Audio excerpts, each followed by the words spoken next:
Long after, but still very long ago, there lived by the banks of the great river on the edge of Wilderland a clever-handed and quiet-footed little people. I guess they were of hobbit kind, akin to the fathers of the Stools, for they loved the river, and often swam in it, or made little boats of reed. There was among them a family of high repute, for it was large and wealthier than most, and it was ruled by a grandmother of the folk, stern and wise in old lore, such as they had. The most inquisitive and curious-minded of that family was called Sméagol. He was interested in roots and beginnings. He dived into deep pools, he burrowed into trees and growing plants, he tunnelled into green mounds, and he ceased to look up at the hilltops and the leaves on trees, or the flowers opening in the air. His head and his eyes were downward. He had a friend called Déagol, of similar sort, sharper-eyed, but not so quick and strong. On a time they took a boat and went down to the Gladden fields, where there were a great bed of iris and flowering reeds. There Sméagol got out and went nosing about the banks, but Déagol sat in the boat and fished.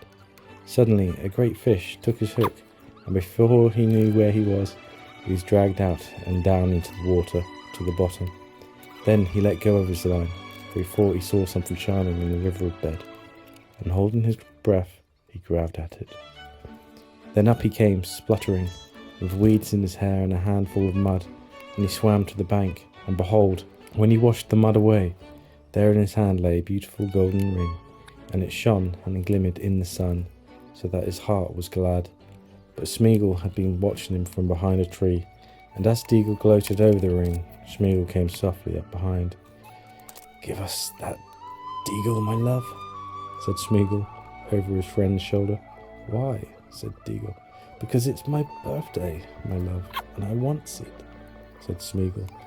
"I don't care," said Déagol. "I've given you a present already, more than I can afford. I found this and I'm going to keep it." "Oh, indeed, my love," said Sméagol, and he caught Déagol by the throat and strangled him, because the gold looked so bright and beautiful. Then he put the ring on his finger. No one ever found out what had become of Déagol.